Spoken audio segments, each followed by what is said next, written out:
अस्सलामुअलैकुम व्यूअर्स, मैं मुश्ताक खरल आपको एक छोटी सी वीडियो में एक मुख्तसर सा तरीका बताता हूँ स्पेलिंग याद करने का। बहुत से स्टूडेंट्स भी और बहुत से लोग इस चीज़ पे परेशान हैं कि स्पेलिंग हमसे याद नहीं होते।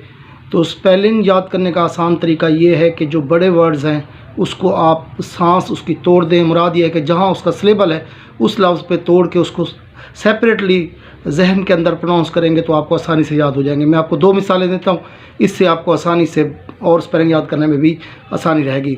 मसलन एक लफ्ज़ है आपका कारपेंटर, तो इसको 3 हिस्सों में कर दें। Carpenter, CAR car, PEN pen, TER टर।